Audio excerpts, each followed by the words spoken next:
కానీ ఈరోజు ఈ బీసీల బిడ్డలు గతంలో ఎప్పుడూ లేని విధంగా ఇప్పుడు మాత్రమే ఒక బీసీ బిడ్డ ఇంత ఆవేదనకు గురై ఈరోజు ఆత్మహత్య చేసుకోవడానికి కారణం ఎవరు అని అంటే అవునన్నా కాదన్నా ఆ రోజైనా ఈ రోజైనా ఒకరే ఒకరు కారణము. ఆ రోజు తెలంగాణ ఉద్యమంలో ఇంతమంది శ్రీకాంతాచారి ఆత్మహత్య చేసుకోవడానికైనా ఈరోజు ఈశ్వరచారి ఆత్మహత్య చేసుకోవడానికైనా కారణము 100% ఒకరే ఒకరు. ఆ రోజు ప్రభుత్వంలో ఉన్నది, ఈ రోజు ప్రభుత్వంలో ఉన్నది ఎవరు అంటే గీళ్ళే, ఈ కాంగ్రెస్ ప్రభుత్వమే. ఆ రోజు కూడా కాంగ్రెస్ ప్రభుత్వమే అధికారంలో ఉంది. ఈరోజు మరి గత 9.5 ఏళ్ళుగా తెలంగాణ ప్రభుత్వం అధికారంలో ఉన్నప్పుడు, తెలంగాణ ప్రభుత్వంలో బీఆర్ఎస్ పార్టీ అధికారంలో ఉన్నప్పుడు ఈ ఆత్మహత్యలు జరిగాయా అని అంటే ఎక్కడ బీసీ బిడ్డల బలులు జరిగినాయా? రైతుల ఆత్మహత్యలు జరిగినాయా? విద్యార్థుల ఆత్మహత్యలు జరిగినాయా అని అంటే మనం దానికి 100% ఇట్లాంటి మనం ఏ రోజు చూసిన పాపన పోయింది లేదు. ఈరోజు మళ్ళా మొదలైనవి, మళ్ళా కాంగ్రెస్ వచ్చింది, మళ్ళా మత కల్లోలాలు, మళ్ళా ఆత్మహత్యల పర్వము, మళ్ళా అన్నదాతలు చనిపోవడాలు, ఇట్లా వర్గాలు కులాలు అన్నీ ఏ దానికి అది ప్రతి ఒక్కటి సంక్షోభంలో కూరుకుపోయి ఆత్మ న్యూనతకు గురై భవిష్యత్తు మీద నమ్మకం లేకుండా ఆత్మహత్యలే శరణ్యము అనే పద్ధతిలో ఒక పాలన ఎక్కడైతే కొనసాగుతుందంటే అది దౌర్భాగ్యము. ఏంటంటే ఈ కాంగ్రెస్ అధికారంలోకి వచ్చిన తర్వాత జరుగుతుంది. అంతకుముందు తెలంగాణ రాకముందు 10 ఏళ్ళు ఇదే కాంగ్రెస్ అధికారాన్ని వెలగబెట్టి ఈ రాష్ట్రంలోనే 1200 మంది తెలంగాణ బిడ్డలు చావులకు కారణమైంది.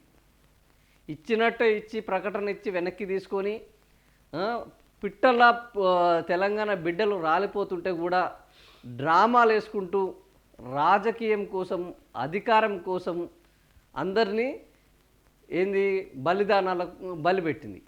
మళ్ళా ఈరోజు అధికారం రావడం కోసం కామారెడ్డి డిక్లరేషన్ మనం మొదలుపెట్టి ఆ కామారెడ్డి డిక్లరేషన్లో తమ చేతిలో లేని, తమకు చేత కానివి అన్ని హామీలు ఇచ్చి ఈరోజు ప్రజల్లో లేనిపోని ఆశలు రేపి, ఆ ఆశలను రేపిన తర్వాత అమలు చేయడానికి అనేక డ్రామాలు ఆడి, ఆ డ్రామాలు తేటతెల్లమైన తర్వాత కనీసము ఒక పశ్చాత్తాపము, ఒక క్షమాపణ లేకుండా ఈరోజు పంచాయతీ ఎన్నికలకు వెళ్ళి ఇవ్వాల్సిన మినిమం రిజర్వేషన్లు గత ప్రభుత్వంలో జరిగిన రిజర్వేషన్లకు కూడా ఇవ్వకుండా 24 గంటలు గత ప్రభుత్వాలను తప్పులను ఎత్తి చూపెట్టి గత ప్రభుత్వంలో అన్యాయం జరిగింది, గత ప్రభుత్వము అక్రమాలు చేసింది, గత ప్రభుత్వము అవినీతికి పాల్పడ్డది అని నెత్తి నోరు కొట్టుకుంటున్న ఈ కాంగ్రెస్ రాజకీయ నాయకులు, ఈ రేవంత్ రెడ్డి ఈరోజు ఏం చేశారు అని అంటే రేవంత్ రెడ్డి అప్పుడు కూడా చెప్పారు,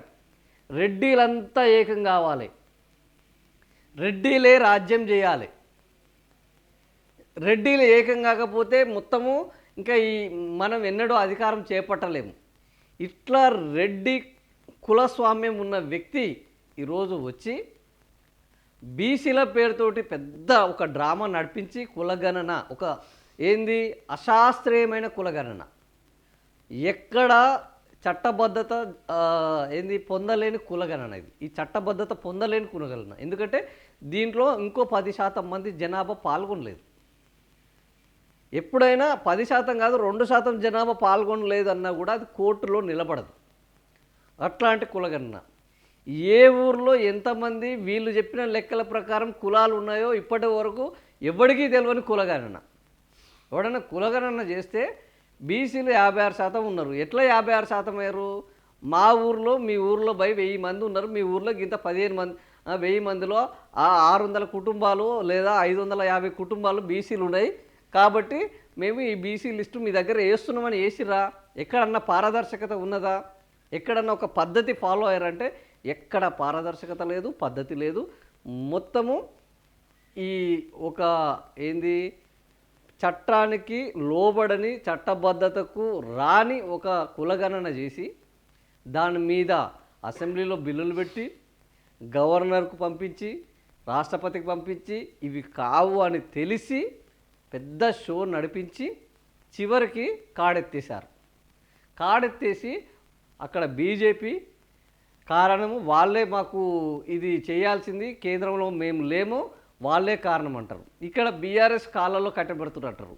మరి ఈ కాళ్ళల్లో కట్టబెడుతున్నప్పుడు అక్కడ బీజేపీ ఉంటుందని తెలిసినప్పుడు, మనం వస్తామో రామో ఈ ప్రజాస్వామ్యంలో అని తెలిసినప్పుడు ఈ హామీలు ఇచ్చి లేనిపోని ఈ ఆశలు రేపడం కంటే, లేనిపోని ఆశలు రేపి అధికారంలోకి రావడం ఎంత ఈరోజు ప్రజాస్వామ్యంలో ఎంత నేరము అనేది ఆ రోజు అర్థం కాలేదా?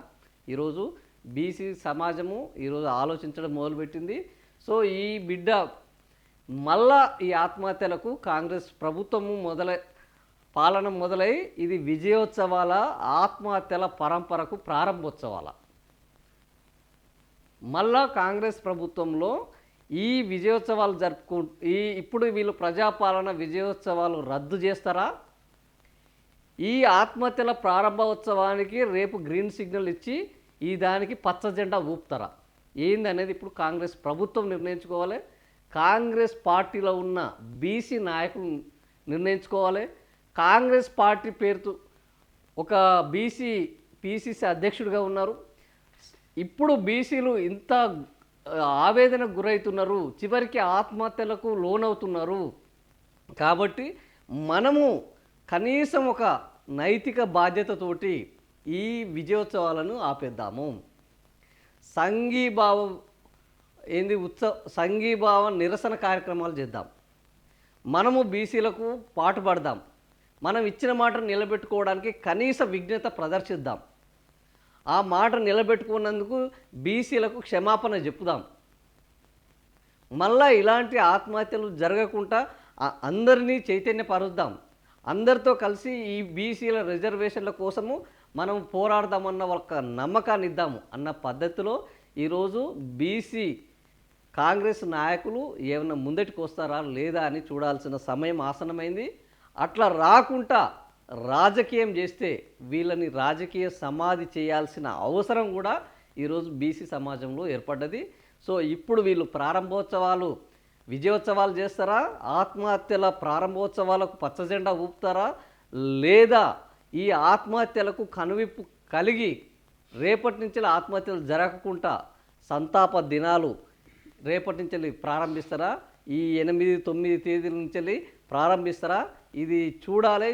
వీళ్ళు ఈ విషయంలో ఇంకా ముందటికి రాకపోతే ఖచ్చితంగా బీసీలందరూ ఏకమై బీసీలను అవమానించి బీసీల ఆత్మహత్యలను కూడా రాజకీయం చేసి బీసీలు చనిపోతున్నా కూడా ఇంకా విజయోత్సవాలు జరుపుకునే ఇట్లాంటి దుర్మార్గపు పాలనను సమాధి కట్టేందుకు అందరూ సిద్ధం కావాలి. అది జరగకపోతే మళ్ళా తెలంగాణ ఉద్యమంలో ఎలా చనిపోయారో ఈ బీసీలు ఈసారి ఇంకంతకంటే ఎక్కువ ఇట్లాంటి ప్రమాదాలు జరిగే అవకాశం ఉంది. ఇది నిరోధించాలంటే ఈ ప్రమాదాలకు కారణమైన వాళ్ళు, ఈ ఆత్మన్యూన్యతకు కారణమైన వాళ్ళని ఖచ్చితంగా నిలువరిస్తాము అన్న నమ్మకాన్ని మళ్ళా బీసీల్లో కలిగిస్తే తప్ప ఇంకొక ఆత్మహత్య జరగకుండా మనం ఆపగలము. సో దానికి నడుము కట్టాల్సింది ఈరోజు బీసీ మొట్టమొదలు నడుము కట్టాల్సింది కాంగ్రెస్ పార్టీలోని బీసీ నాయకులు. వీళ్ళు ఇప్పటికి కూడా మేము బీసీలము కాదు, కాంగ్రెస్ పార్టీ మాకు ముద్దు, రాజకీయమే మేము చేస్తాము అని అనుకుంటే రాజకీయంగా వీళ్ళని బొందబెట్టాల్సిందే. బీసీ సంఘాలు, బీసీ జేఏసీలు ఇప్పుడు ఎవరు కుంపటి వాళ్ళు పెట్టుకోకుండా బీసీల రిజర్వేషనే ఏకైక ఎజెండాగా బీసీలకు విద్య, ఉద్యోగ, రాజకీయాల్లో మేమెంతో మాకంతా అనే ఒకే ఒక ఎజెండాను పెట్టుకొని ఈరోజు ముందడికి పోతే 100% ఇప్పుడు ఈ ఒక చనిపోయిన ఆ చావుకు ఒక మేలు జరగాలి, ఆ చావు ఆశయం నెరవేరాలి. ఈరోజు ఈశ్వరాచార్య యొక్క బలిదానం వృధా కావద్దు అని అంటే కనీసం ఈ దాన్ని రాజకీయం చేయకుండా ఇప్పటికైనా బీసీ సంఘాలు ఒక ఏకైక ఎజెండాతోటి పార్టీలకు పక్కన పెట్టి అవసరమైతే ఈ పార్టీలను, ఈ బూర్జువా పార్టీలను, ఈ అగ్రవర్ణ పార్టీలకు రాజీనామాలు చేసి ఈరోజు వస్తే కూడా రేపు బీసీలు ఈ సమాజంలో అవునన్నా కాదన్నా అత్యధిక సంఖ్యలో ఉన్నది బీసీ, ఎస్సీ, ఎస్టీలే. ఈ ఓసీ పార్టీలతోటి ఒరిగేది లేదు, జరిగేది లేదు.